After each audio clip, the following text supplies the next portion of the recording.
75 Infantry Brigade Corps, Air Commodore KPS Dhang, AOC भुज air force station, तीनों सेनाओं, coast guard और border security force, paramilitary forces क्या अन्य forces के भी जवान हैं, केवल BSF, बॉर्डर सिक्योरिटी फोर्स और हमारे एनसीसी के कैडेट और अन्य मेरे सारे जवानों, देवियों व सज्जनों, सबसे पहले मैं अपनी तरफ से आप सबको रामनवमी की हार्दिक बधाई देता हूं। और आपको ही नहीं, आपके परिवार के सदस्यों को भी मैं बधाई देता हूं। और आप जानते हैं, आज का दिन बुराइयों पर अच्छाइयां, अधर्म पर धर्म और असत्य पर सत्य के विजय का यह प्रतीक है। और मैं सौभाग्यशाली हूं कि विजयदशमी के समय भुज और कच्छ की इस पावन धरती पर मुझे अपने सैनिक मित्रों के बीच आने का अवसर प्राप्त हुआ है। आज हमें झांझ, झमरे, कलारी, पियट्टू, खेड़ा मेलम और गतका जैसे मार्शल आर्ट की अनेक शानदार प्रस्तुतियां भी देखने का अवसर मिला है। ये प्रस्तुतियां एक तरफ तो हमारे साहस, परंपरा और गौरवशाली धरोहर की झलक प्रस्तुत करती हैं और दूसरी तरफ ये चीजें डिसिप्लिन और टीम वर्क की भी प्रतीक है। इसके अलावा आज हमें एनसीसी कैडेट्स द्वारा राष्ट्रीय एकता पर आधारित सांस्कृतिक कार्यक्रम भी देखने को मिला है, जो हमारी विविधता और एकता को भी दर्शाती है। मैं इन प्रस्तुतियों में शामिल सभी जवानों को और सभी कैडेट्स को पुनः हार्दिक बधाई देता हूं। साथियों, अभी कुछ समय पहले ही मैं भुज आया था। उस समय मेरी इच्छा थी कि मैं बड़े खाने में आप लोगों के साथ बैठकर भोजन करूं। हालांकि परिस्थितियां कुछ ऐसी थी, वह संभव नहीं हो पाया। उस दौरान मैंने सोचा था, कुछ भी हो, मैं जल्द ही आप सबके बीच लौटकर आऊंगा और बड़ा खाने में आप सबके साथ बैठकर भोजन करूंगा।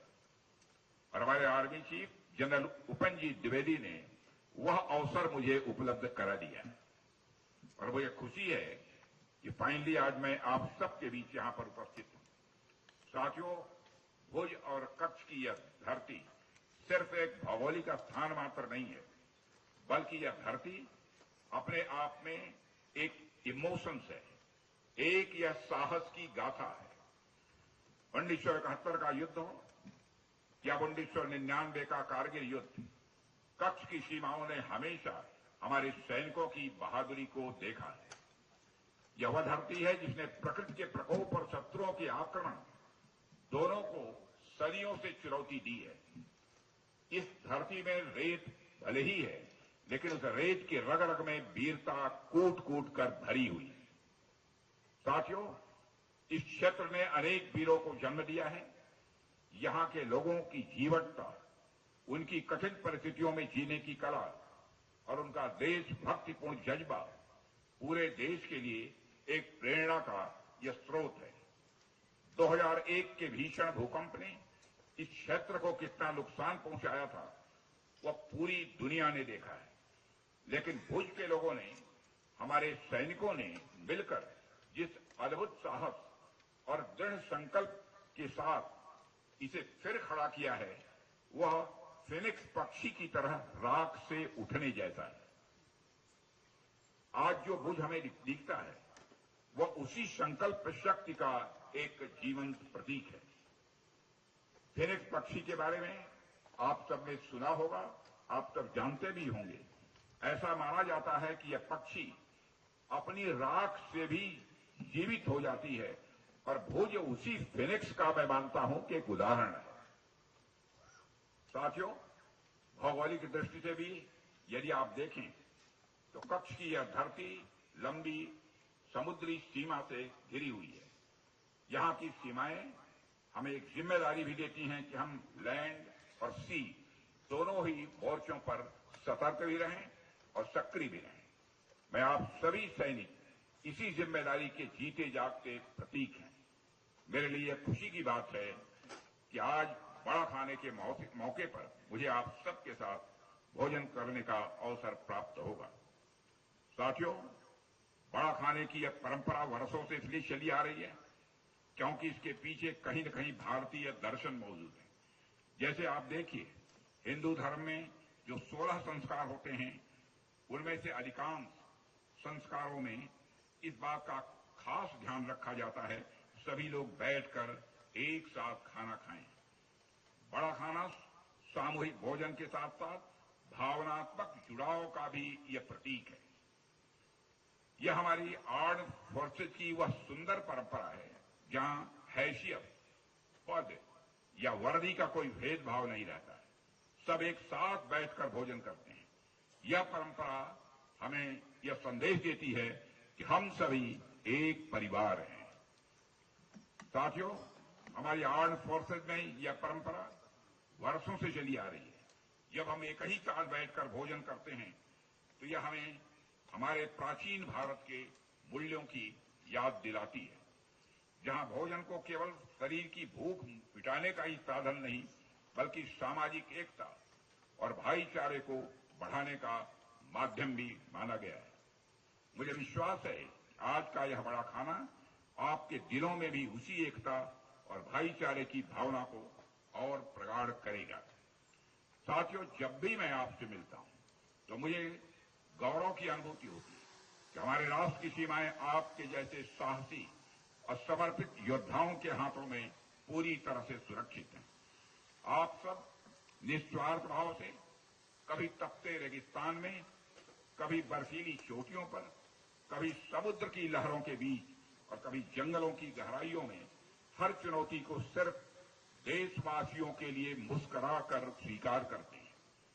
आज जब पूरा देश दशहरा मना रहा है, हमारे बच्चे उत्सव मना रहे हैं, तब आप सब सीमाओं पर तैनात रहकर यह सुनिश्चित कर रहे हैं कि उन उत्सवों का उल्लास किसी भी सूरत में कम न होने पाए। आपके इस त्याग और समर्पण के लिए यह कृतज्ञ राष्ट्र सदैव आप सबका ऋणी रहेगा। साथियों, आज जब मैं आप सबके बीच आया हूं तो मैं आपके समक्ष आ रही चुनौतियां और अवसरों पर कुछ बातें यहां करना चाहूंगा। आज की दुनिया जिस गति से बदल रही है उसे आप सब देख ही रहे हैं।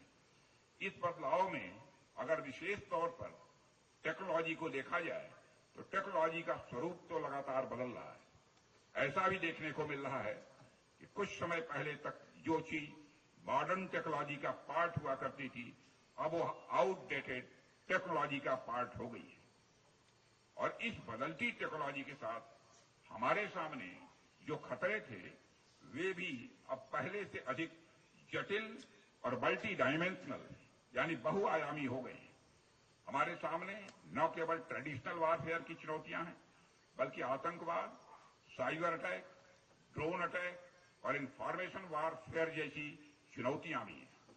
जाहिर सी बात है, इन चुनौतियों से निपटने के लिए हथियार ही पर्याप्त नहीं है।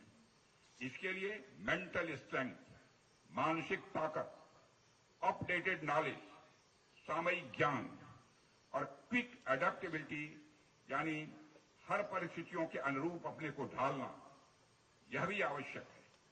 याद रखिए, युद्ध केवल हथियारों से नहीं लड़े जाते, युद्ध जीते जाते हैं मनोबल, अनुशासन और निरंतर तैयारी से। इसलिए मैं आपसे यह भी कहूंगा कि आप नई टेक्नोलॉजी को अपनाइए, ट्रेनिंग को अपनी दिनचर्या का हिस्सा बनाइए और हर परिस्थिति के लिए आप खुद को तैयार रखिए। मैं जानता हूं सारे यह काम आप लोग कर रहे हैं, फिर भी रक्षा मंत्री होने के नाते मेरा दायित्व बनता है कि हम आपको स्मरण करें। आज की दुनिया में वही सेना अजेय रहती है जो लगातार सीखने और नए बदलावों के प्रति खुद को ढालने के लिए सदैव तत्पर रहती है। मुझे पूरा विश्वास है कि बदलती दुनिया में जो चीजें आपके लिए चुनौती बनकर आई हैं, आप अपने साहस से उन चुनौतियों को अवसर में बदल देंगे। आपके अंदर वह ताकत है, आपके अंदर वह कुव्वत है। मैं आप सबको यह भी विश्वास दिलाता हूं कि आपके कल्याण के लिए, भारत की रक्षा और सुरक्षा के लिए जो भी कदम आवश्यक होगा, सरकार उन्हें उठाने में किसी भी सूरत में पीछे नहीं रहेगी। हमारी सेनाओं का मॉडर्नाइजेशन, हमारी सेनाओं का वेलफेयर, हमारे वेटरन्स का सम्मान, हमारे सैनिकों के परिवारों की सुरक्षा जैसे जो मुद्दे हैं, उन पर सरकार एकदम सेंसिटिव है, संवेदनशील है। हम किसी भी हाल में अपने सैनिकों के वेलबींग यानी उनके कुशल क्षेम पर कोई समझौता किसी भी सूरत में नहीं कर सकते। आप सबके कंधों पर न केवल देश की सीमाएं सुरक्षित हैं, बल्कि एक सशक्त, आत्मनिर्भर और विकसित भारत का स्वप्न भी टिका हुआ है। आपके परिश्रम और त्याग के कारण ही वह स्वप्न प्रतिदिन साकार हो रहा है। कभी कभी मित्रों में विचार करता हूं, वो कौन सी भावना है जो कि आपको इंस्पायर करती है, जो आपको प्रेरित करती है कि अपनी जिंदगी जोखिम में डालकर आप भारत की सीमाओं की रक्षा करते हैं। विचार करने के बाद सहज रूप से मैं इस नतीजे पर पहुंचता हूं, वह एक स्वाभिमान की भावना है जो कि अपना सर्वस्व न्यौछावर कर देश की सीमाओं की रक्षा करने के लिए आपको प्रेरित करती है। यह स्वाभिमान व्यक्तिगत भी होता है, यह स्वाभिमान परिवार का भी होता है, यह स्वाभिमान राष्ट्रीय स्वाभिमान होता है।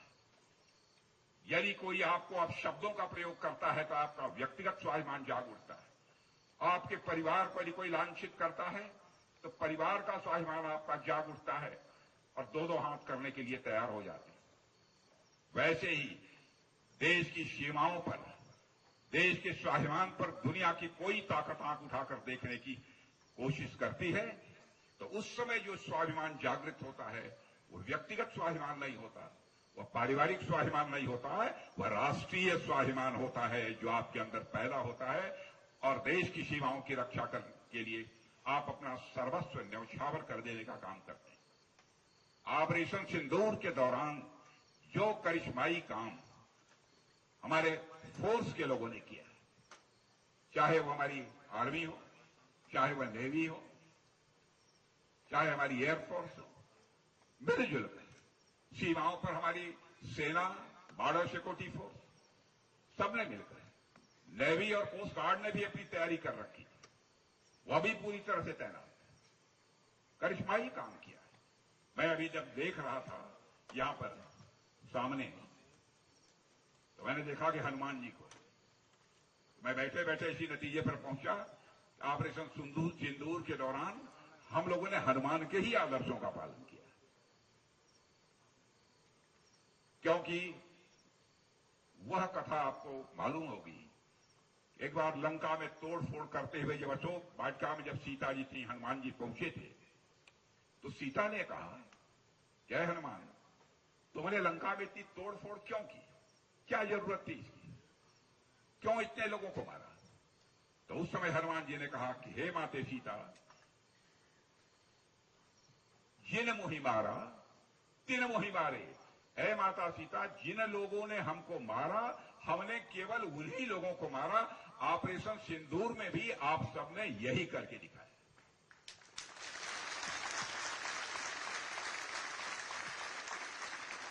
हमारे लोगों को आतंकवादियों ने मारा था, हम लोगों ने केवल आतंकवादी ठिकानों पर ही हमला किया था,